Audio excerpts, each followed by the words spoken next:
Salut les goths et bienvenue dans cette nouvelle vidéo à la française. Aujourd'hui, je suis pas tout seul puisque je suis avec Anto. Salut Anto. Salut JB, salut les gars. Et on reçoit aujourd'hui un invité de marque puisqu'on reçoit Samuel alias Ratagaz. Comment ça va Samuel? Salut les gars, écoutez, ça va très bien, j'espère que vous ça va aussi et je vous remercie chaleureusement pour l'invitation. Eh ben, c'est nous qui te remercions de ta présence. Et donc, on t'a pas invité pour n'importe quel sujet puisqu'on va parler un peu croustillant aujourd'hui. On va parler des 6 fantastiques, à savoir Roglic, Remco Evenepoel, Pogacar, Vingegaard, Wout van Aert et Van der Poel. Normalement, j'en oublie aucun. Un sujet un peu costaud. Donc, on va commencer rapidement avec quelques stats qu'Anto va vous donner. Et après, on va revenir sur pourquoi ils sont les fantastiques et on décortiquera un peu leur saison 2025 avec 6 questions. Ouais, du coup, les 6 fantastiques, ils ont 60 victoires à eux 6 déjà, pour commencer. Donc ça classe un peu les mecs. Avec Pogacar 25 victoires, Evenepoel 9 victoires, Vingegaard 9 victoires, Roglic 8 victoires, Van der Poel 4 victoires et Van Aert 5 victoires l'année dernière. Donc bon les mecs, voilà, à part Van der Poel et Van Aert qui ont un petit peu moins gagné, sinon tous les autres sont quand même à un très très gros niveau. C'est pour ça que assez naturellement et puis par leur polyvalence aussi, on les a nommés les 6 fantastiques quoi. Ouais, et t'as donné donc le premier critère, la polyvalence, le fait qu'ils gagnent beaucoup, et globalement, c'est aussi le fait que pour les battre, faut que ce soit un des autres qui soit présent. Hein. Je sais pas s'il y a un autre truc que j'oublie, Samuel, si t'as un autre critère. Ou... Non, tout est bien détaillé. C'est les bases de ce qui font un fantastique, comme vous l'avez si bien énuméré. Et du coup, on va directement se lancer avec la première question. Si ça vous va, la première question qui est peut-être la plus croustillante de la vidéo, c'est est-ce qu'il y a vraiment si fantastique? Parce qu'on a vu quand même, comme Anto a fait les stats juste avant, il y a une petite disparité. Déjà d'une part avec Pogacar qui a beaucoup plus gagné que les autres. Et puis même après, si on regarde au niveau de qui a gagné quoi, il y a... voilà, il y en a qui ont gagné des grands tours, il y en a qui ont gagné des monuments, il y en a d'autres qui ont gagné juste des étapes. Je vise personne. Donc voilà, est-ce que Samuel, comme t'es l'invité, tu veux prendre la main? Allez, ouais, carrément. Du coup, y a-t-il si fantastique bien, l'instant T, oui, on va pas cracher dans la soupe. On a quand même là 6 coureurs d'exception. Cependant, il faut faire une nuance. Je pense qu'il y a quand même, on va dire, 4 garçons qui sont un petit peu au-dessus de la mêlée et 2 autres qui, que ce soit pour certains, on va dire, pour l'un d'entre eux, c'est l'âge.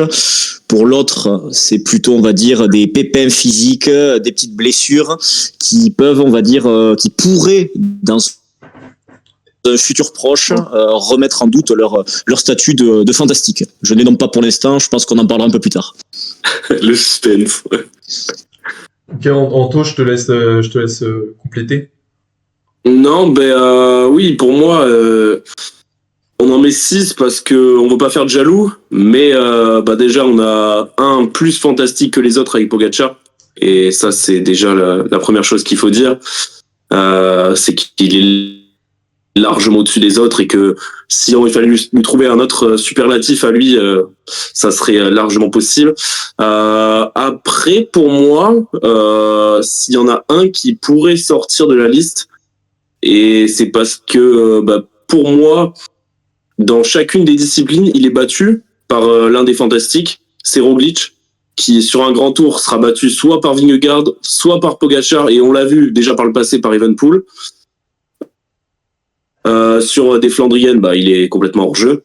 Et sur le chrono maintenant, Remco a pris un dessus assez irréfutable, et même Pogacar sur un chrono de grand tour peut être meilleur, Vingegaard aussi. Donc Van Aert évidemment, mais ça c'est autre chose. Mais donc pour moi Roglic il est fantastique parce que il a cette capacité à gagner sur un peu toutes les courses par étapes et être assez de manière un peu déconcertante parce que il est jamais exceptionnel, mais il arrive toujours au final à gagner. Mais par contre, pour moi, il reste en dessous des 5 autres. Ouais, Roglic, du coup, c'était celui que Samuel sous-entendait par l'âge, je suppose. Hein. Ouais.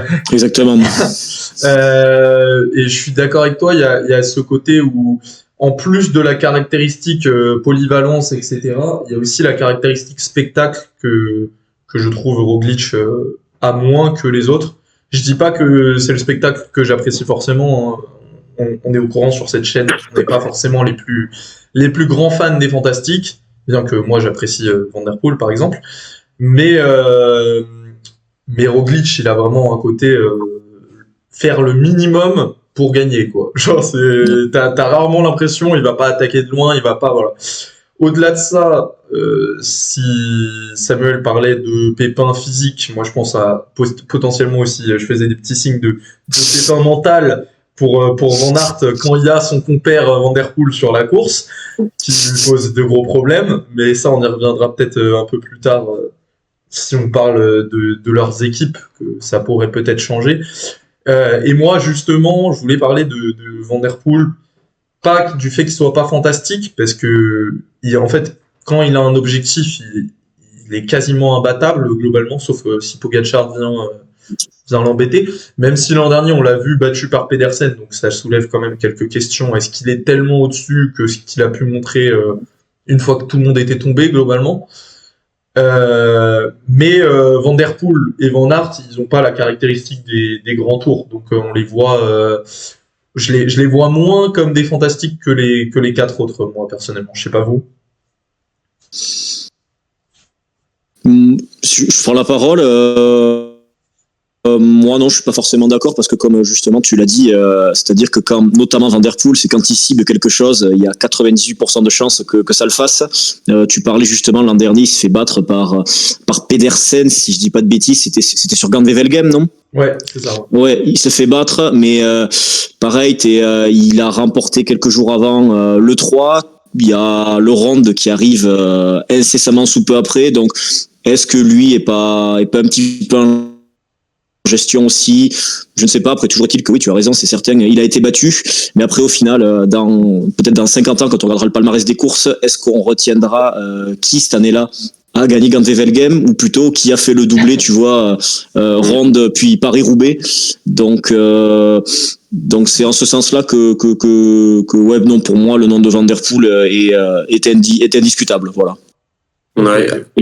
Moi, pour revenir sur, vous parliez de Van Aert un peu tout à l'heure. Le Van Aert de 2022 qui est là avec son maillot vert dans Otakam et qui se retrouve juste avec Vingegaard. Ce Van Aert là, pour moi, est un des top meilleurs fantastiques du monde. Mais le Van Aert qu'on a maintenant, il y a les malchances, il y a les pépins physiques, mentaux, tout ce que vous voulez, mais il reste quand même plus limité maintenant en montagne. Et c'est pour ça que je te rejoins, JB. Il est à la limite entre le fantastique qui est en train de devenir, quand je pense à un Pedersen, et on donnera d'autres noms tout à l'heure, qui met peut-être plus au fur et à mesure leur nom dans cette liste qu'un Wout van Aert, quoi. Ouais, t'as raison, en fait. Vas-y. Je veux juste avant de passer à la question suivante, je voulais voir, vu qu'on se projette pour la saison prochaine, est-ce que vous voyez les mêmes dynamiques? Parce que du coup, Roglic, on a compris qu'on le voit un peu en dessous des autres, Pogacar un peu au-dessus. Moi, par exemple, je pense que Vingegaard va faire bien mieux que la saison dernière s'il n'a pas de chute. Je pense que Van Aert va être un peu sur la lancée de sa Vuelta, entre guillemets, donc plus fort que ce qu'il nous a montré, puisqu'il a quand même été beaucoup blessé. Par contre, je vois un Van Der Poel un peu en dessous, en tout cas de l'impression, parce que moi je maintiens l'impression qu'il nous a donné sur les monuments flandriens, où l'adversité était globalement blessée. Pas de Van Aert, Pedersen blessé, Stuyven blessé, énormément de coureurs qui étaient tombés. Donc une impression dans notre tête qui reste tellement au-dessus des autres, mais qu'au final, il n'y a peut-être pas un si grand gap.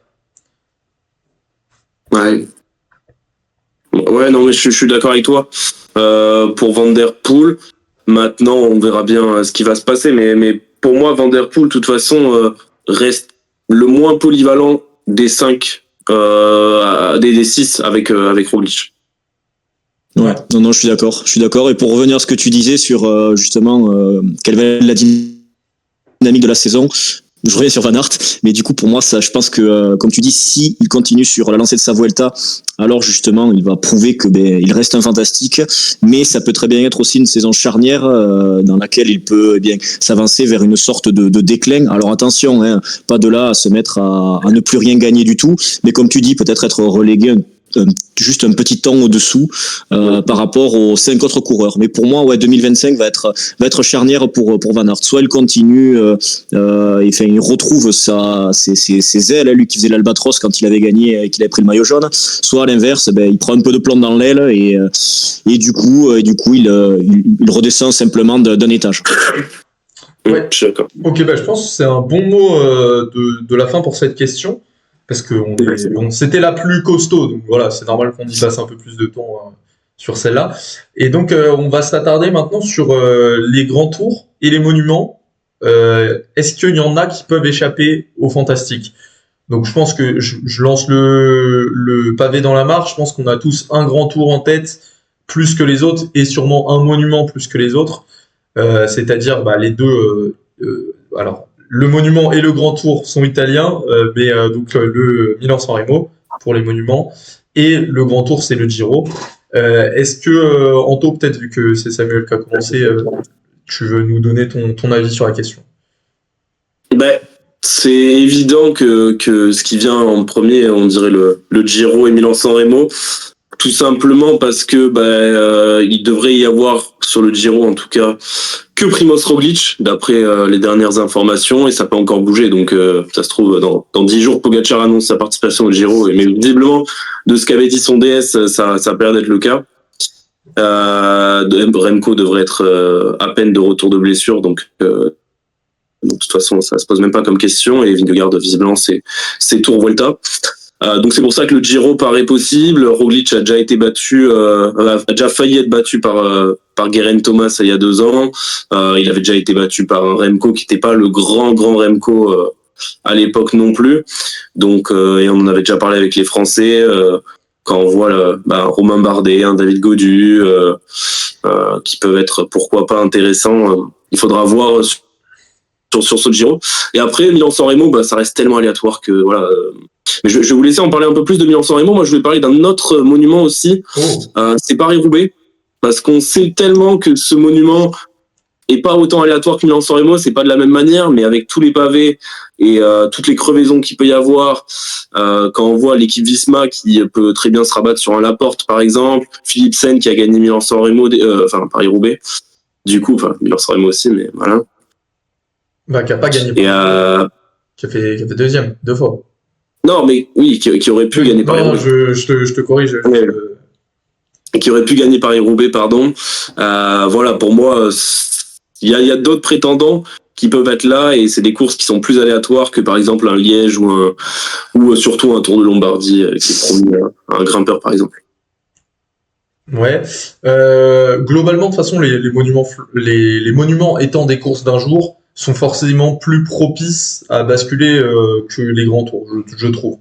Et il faut aussi se dire que s'il y a moins de fantastique, il y a besoin de moins de facteurs pour qu'il soit battu. Parce que je pense que par exemple sur Milan-San Remo, étant donné qu'il n'y aura pas Van der Poel ni Van Aert, s'il y a que Pogačar, déjà ça veut dire qu'il faut battre que Pogačar. Mais si par exemple Pogačar a une crevaison en bas du Poggio, tu peux. Il y a que lui à battre, donc s'il est pas là, il est battu. Pareil sur le Giro, Roglič est quand même assez spécialiste des chutes sans même qu'il y ait de raison. Donc s'il tombe, c'est sûr qu'il va être battu du coup s'il est plus là.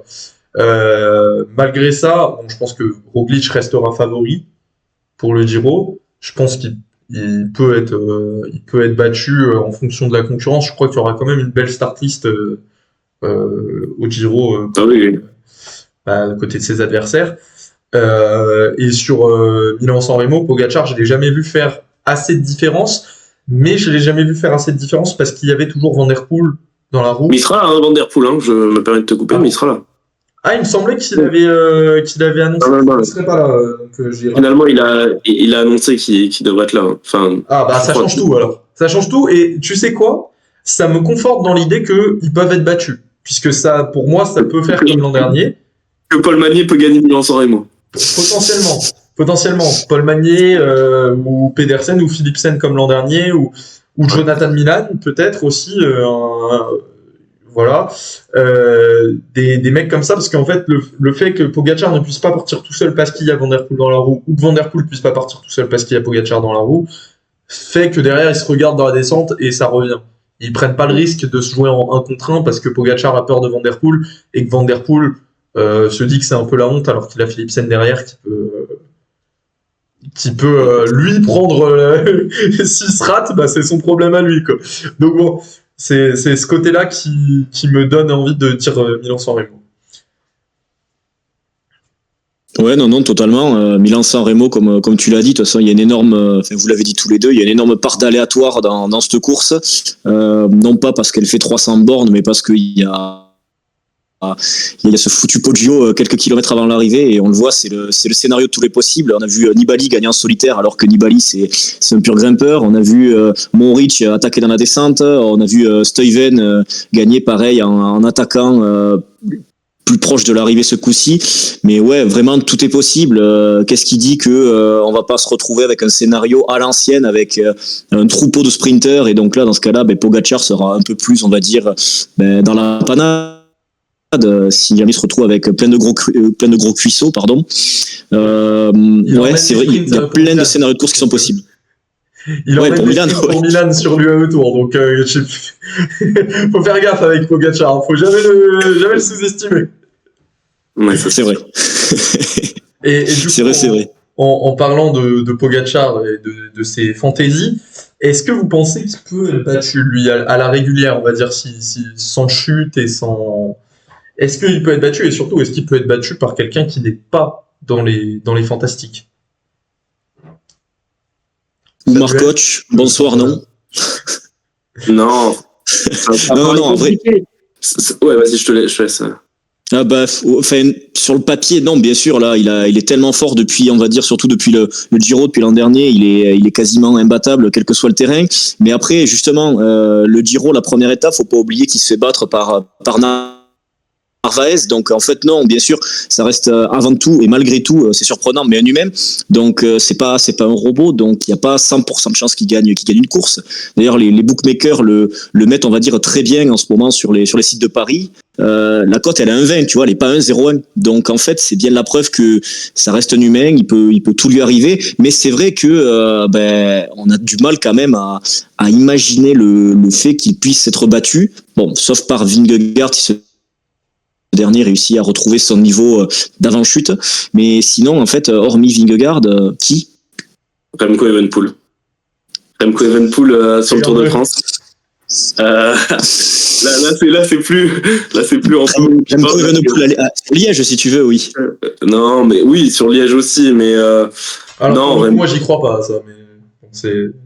ce serait pas mal. Enfin, on y a déjà assisté ou pas au combat sur Liège? Je me souviens plus, mais il me semble que chaque année, il y a un qui... Ouais, voilà. Non, je suis d'accord avec toi. Hein.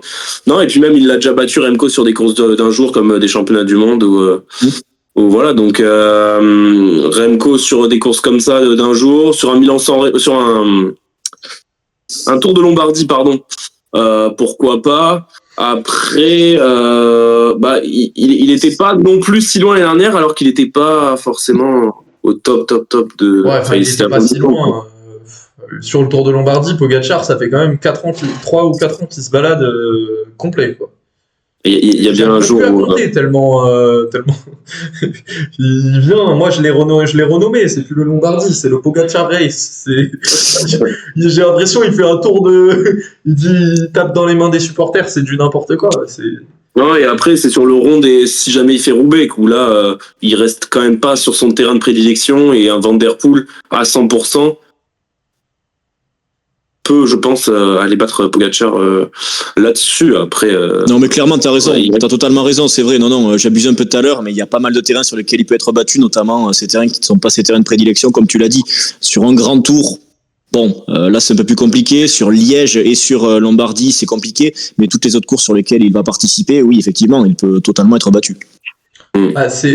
Pour moi, comme pour résumer un peu mais soit il est battu par un fantastique, Van Der Poel ou potentiellement Van Aert sur les pavés, Remco sur certains parcours ou Vingegaard sur un grand tour, soit il est pas battu, quoi. Enfin, on va revenir sur ceux qui peuvent prétendre au titre de fantastique, mais pour moi, quand on dit prétendre au titre de fantastique, c'est plutôt pouvoir battre certains des 6, mais pas forcément pouvoir battre Pogacar, quoi. Pour moi, on y revient dans très peu de temps, et on s'attaque d'abord à qui a la plus faible équipe des 6. Du coup, Samuel, je te redonne la main. Qui est l'équipe la plus faible, même si du coup, il n'y a que 5 équipes, puisqu'il y en a 2 qui sont chez Visma.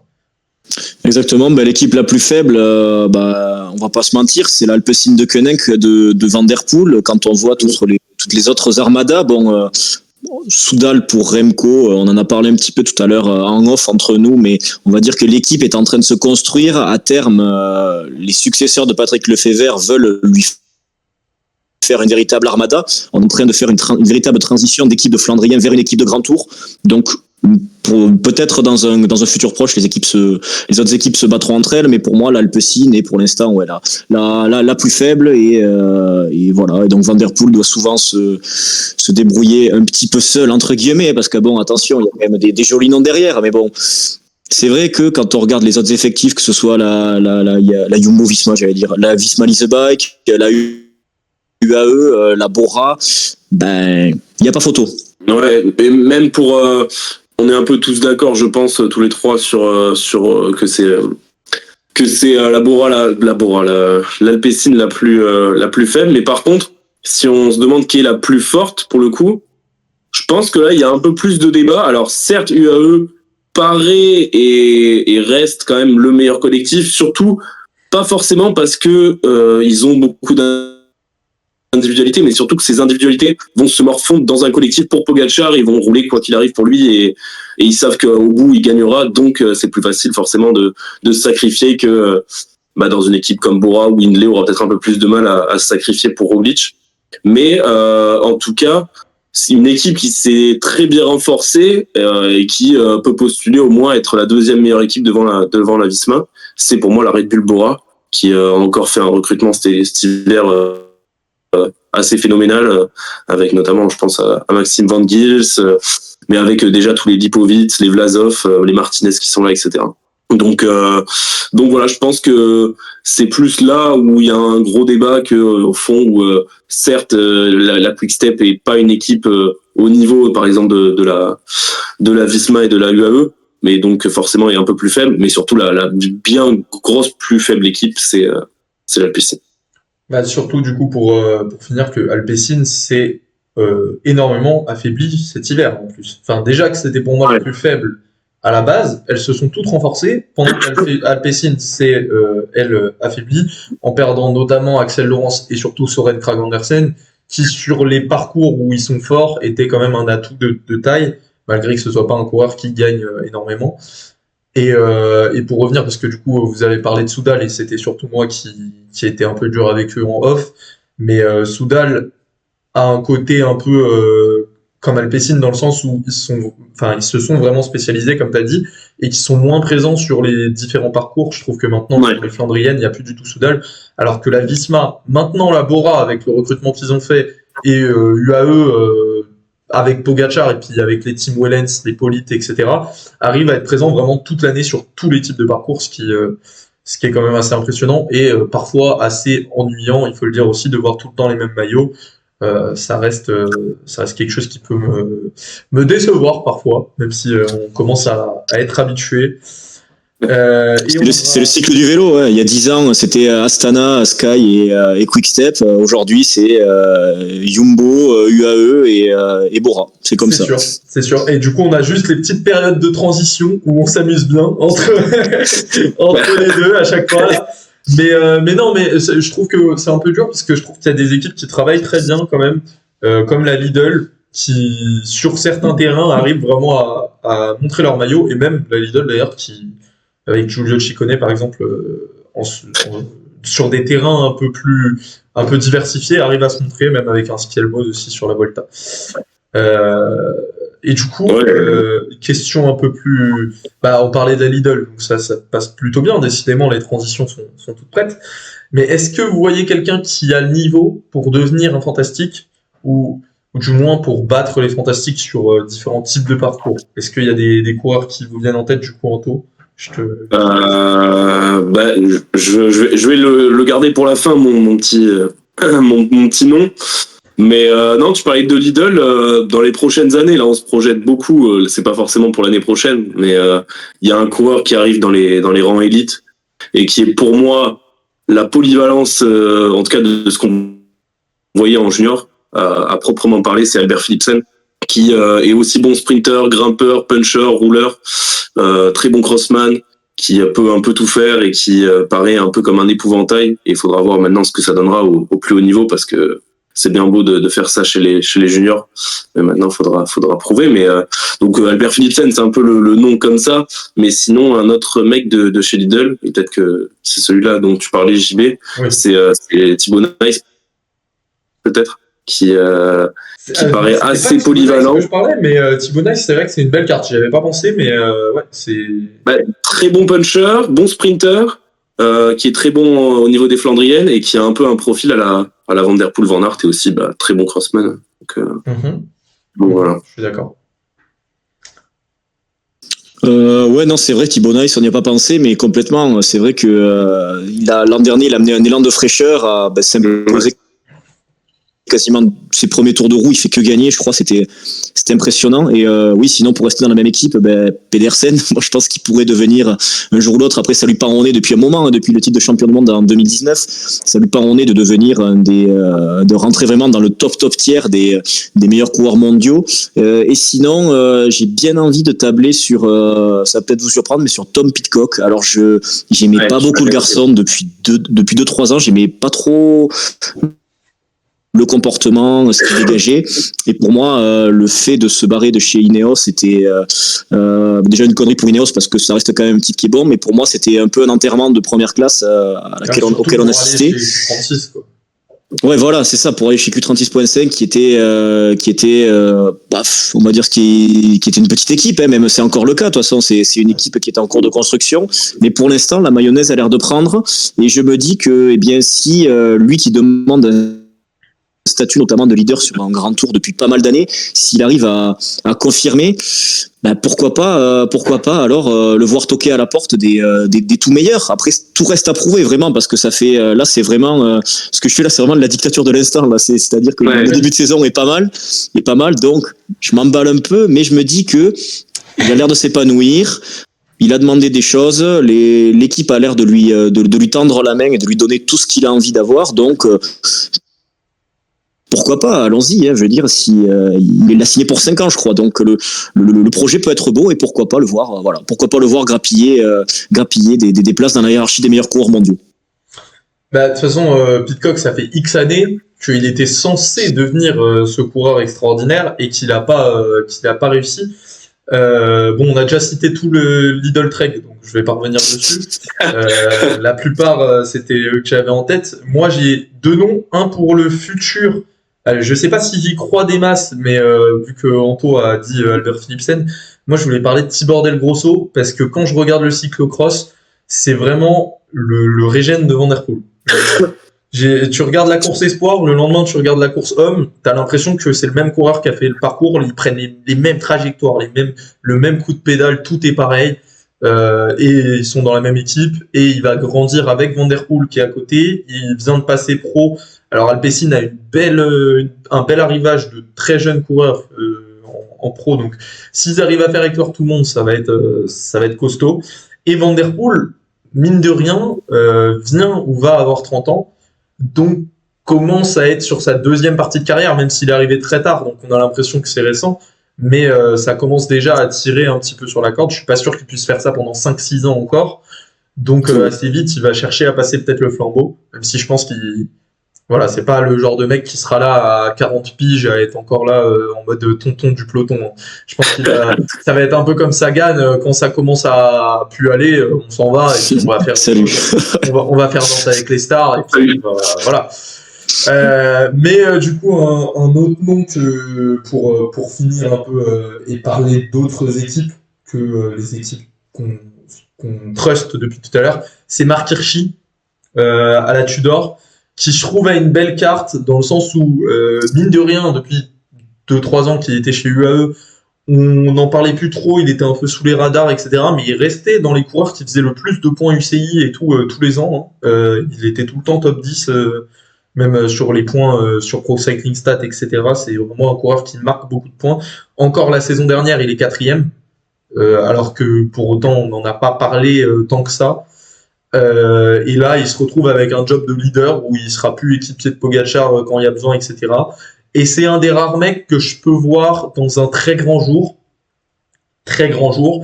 battre les meilleurs sur une Flèche Wallonne, sur peut-être un Liège-Bastogne-Liège, sur Les championnats du monde.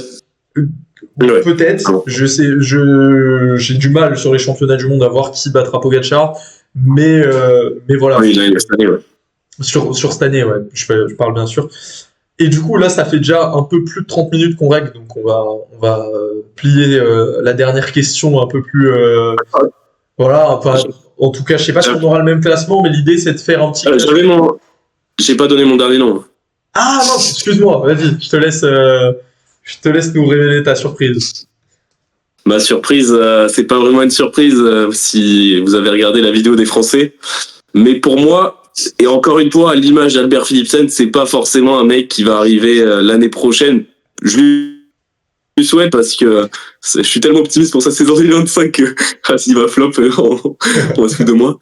Mais pour moi, c'est Paul Magnier qui, en tout cas, a tout d'un coureur qui peut devenir à terme un fantastique par sa polyvalence, parce que comme on le répète à chaque vidéo, c'est un coureur qui a été un très bon grimpeur dans les rangs juniors, qui est un très bon puncher, un très bon sprinter. Qui a volontairement pris du poids cet hiver pour se préparer pour les Flandriennes et qui est tellement impressionnant à chaque début de saison de ces 2 saisons pro. Il a quand même gagné, je crois, à 8 reprises la saison dernière. Et pour une première saison pro, c'est quand même assez impressionnant. Donc voilà, pour moi, Paul Magnier et le coureur, en tout cas de côté français, on aurait pu parler de Paul Sexas, mais bon, c'est encore très tôt. Paul Magnier reste plus cohérent en termes de français dans les prochaines années pour prétendre et succéder peut-être à un Julien Alaphilippe qui était chez Quickstep. Bon, on le lui souhaite. Ouais, oui. Non, mais après, si on place nos billes, moi je parle d'Axel Laurence, tu sais, enfin, on part en... Ouais. On part en cacahuète. Moi, Kevin Vauquelin. Allez, voilà, c'est parti. Allez, c'est bon. Allez. Voilà, on verra à la fin de la saison lequel des 3 a battu Van Der Poel. On fera un débrief. Et donc, la dernière question, comme je disais, c'était la petite idée de faire un classement de qui gagnera le plus parmi les fantastiques. Je pense que numéro 1, on a tous Pogacar. Je sais pas si... Oui. Qui vous voyez deuxième? Est-ce que vous voyez plutôt Vingegaard, Wout van Aert, Remco? Moi, je vois Van Aert, ouais. Ouais. Moi, je vois bien Roglic, pour être honnête, parce que Roglic gagne pas mal d'étapes. Après, ça veut pas dire forcément gagner un classement général, mais il gagne pas mal d'étapes sur toutes les petites courses. C'est toutes les petites courses. Toutes les courses d'une semaine en World Tour, à chaque fois, il va au moins chercher une étape quand il en fait une. Sur un grand tour, c'est très rare quand il est dans la position de leader incontesté et de numéro 1 de la course, notamment sur le Giro cette année, c'est très rare quand même qu'il n'aille pas chercher quelques étapes. Donc, je pense qu'après, quand on fait les comptes à la fin, ça peut chiffrer. Ouais. De toute façon, je pense que ce sera assez serré entre le 2e et le 5e. Comme l'an dernier, du coup pour être un peu différent, parce que moi je voyais bien Van Aert, mais du coup j'hésitais avec Remco, donc je vais dire Remco. Ouais, mais Remco il va manquer quand même tout le début de saison, et il va reprendre sa saison vers... Ça c'est une bonne question que j'ai pas... C'est pour ça que pour moi Remco ça va être un peu plus dur cette année en termes de victoire, et Pogacar faut quand même se méfier parce qu'il va quand même faire aucune CPE jusqu'au Dauphiné déjà. Ouais, mais Et il va donc, gagner tous les jours de course qu'il va faire. L'an Oui, dernier, mais il il a aura 11 jours de course, 11 il y aura Van Aert, donc ça va. Sur les Flandriennes, je pense que ça va un peu plus dilué, donc c'est pour ça que Pogacar, je pense qu'il ira pas chercher autant de victoires et pas 25 comme l'année dernière. Non, ça c'est sûr, ça, non, il l'aura pas par contre. Ouais. Par contre, du coup, ton histoire de blessure de Remco, c'est vrai que je l'avais pas prise en compte, donc je vais partir plutôt sur le rebond de Vingegaard, du coup, tu vois, qui commence, qui est déjà à 2, du coup, là, avec son Tour d'Algarve. Donc, il va choper les classements généraux, ça va le remonter. Troisième, du coup, ça se passe comment chez vous? C'est un peu dur, hein. Franchement, après, ça va se jouer sûrement à une victoire, peut-être. Hein. Moi, je dirais Roglic, mais ouais. Du coup, déjà, là, pour moi. Au niveau du point comptable, on est combien? On est à 3 avec Poga, 2 Vingegaard, 0 Remco, 0 Roglic, 0 et 0 Van Der Poel et Van Aert. Ouais, donc, ouais. Pour l'instant, oui, c'est vrai que moi, je suis textbook. Hein. J'avais pas pensé, mais c'est vrai que je suis aussi dans la culture de l'instant. Vraiment, je pensais plus au rebond, mais du coup, moi, Van Aert, pour moi, troisième, je vais quand même penser qu'il aura moins de pépins physiques que la saison dernière, qui fera... Bah ouais, c'est difficile d'en avoir plus, et puis quand même, ça reste un coureur qui peut gagner sur énormément de parcours. Donc pour moi, c'est une bonne solution. Du coup, troisième, Samuel? Moi je vais mettre Vingegaard parce que en fait t'as raison, il a déjà 2 victoires. Il va faire Paris-Nice, a priori quand même il est favori. Moi je l'attends énormément là-dessus. Après il va au Pays Basque ou en Catalogne, je sais plus. Et là pareil, je vois pas comment il pourrait pas aller toper le général, plus au moins une étape. Du moins il y aura des arrivées au sommet, je suppose. Ouais. Donc après Tour de France et Vuelta, donc ça devrait faire même s'il gagne pas trop d'étapes sur le tour, enfin pas trop, tout est relatif, c'est juste que Pogacar en gagne beaucoup, mais il devrait quand même aller au moins taper une étape, je suppose, à moins qu'il y ait une blessure, quelque chose comme ça, donc ouais, non, pourquoi pas le mettre en 3 en vrai. Ouais, parce qu'en plus, on a vu dans les stats d'Anto qu'en gros, si tu fais 10 victoires, t'es deuxième en gros. Enfin, peut-être que si Pogacar en prend moins, ça va peut-être monter un petit peu, mais il n'y a pas besoin de faire 15 victoires pour... Faut quand même pas oublier que l'année dernière, et Remco, et Vinge, et Roglic, on manquait quand même... il se pète la gueule, ouais, non, c'est vrai. Et Van Aert d'ailleurs. Ouais, mais Van Aert aussi, ouais. Et puis Van Der Poel, il est pas blessé, mais bon, son Tour de France, on peut... Ouais, mais Van Der Poel, il en a rien à foutre. Lui, il fait les courses qu'il a envie, et je pense que être le mec qui a le plus gagné, franchement... de toute façon, en gros, moi, l'idée, là, c'est de mettre Van Der Poel dernier en nombre de victoires. Ouais, clairement, on est tous d'accord. Je pense qu'il ira en chercher une sur le Tour, parce qu'il a dit qu'il en avait envie, et que ça commence à faire un moment que... Et puis quand il dit qu'il en a envie, d'un seul coup, j'ai envie de dire qu'il va la... ouais, généralement, il se plante vraiment pas, quand même. Mais bon, après, donc voilà, après 4 et 5, du coup, peu importe en soi qui on met... moi, ça ferait sûrement Roglic. Surtout, il y a le retour de mur de Bretagne cette année, non? Ouais, je crois. Ouais, donc. Ouais, il a dit il y a des. Mais est-ce qu'il veut le maillot jaune, lui? Il voudrait pas reporter le maillot jaune? Il a dit plutôt. Parce que mur de Bretagne, ça arrive un petit peu après, quand même. Ouais. Je pense qu'il peut faire les deux. Est-ce que Pogacar aura déjà pas le maillot jaune au moment où il y aura le mur de Bretagne plutôt, quoi, tu vois? Ah oui, mur de Bretagne. Ouais, mur de Bretagne, étape 7, ouais. Étape 7. Ouais, ça fait loin quand même. Moi, je pense qu'il peut prendre le maillot jaune, voire gagner une étape et puis regagner à Mur de Bretagne. Hein. Si oui, non, mais après, c'est cet objectif, je pense que. En fait, le problème, c'est que lui, on n'est pas dans sa tête, mais s'il fixe l'objectif derrière, il va y aller. Et puis, du coup, Remco dans nos classements qui souffre un peu, du coup, comme tu as dit, de la blessure, là, j'ai complètement oublié. Moi, j'ai pas oublié. Oui, toi, t'as du mal à oublier, forcément, ouais. Forcément. Tous les soirs, il m'appelle, il a la bière à la main. Il voit son chagrin. Bon, en tout cas, du coup, voilà, c'était l'idée. Dites-nous si ça vous a plu.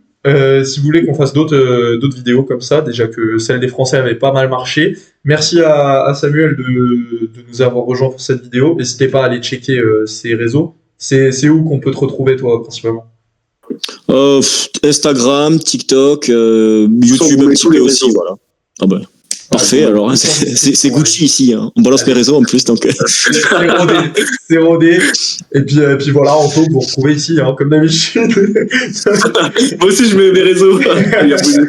Donc voilà, salut les gars. Salut, Hugo. Merci beaucoup, salut les gars.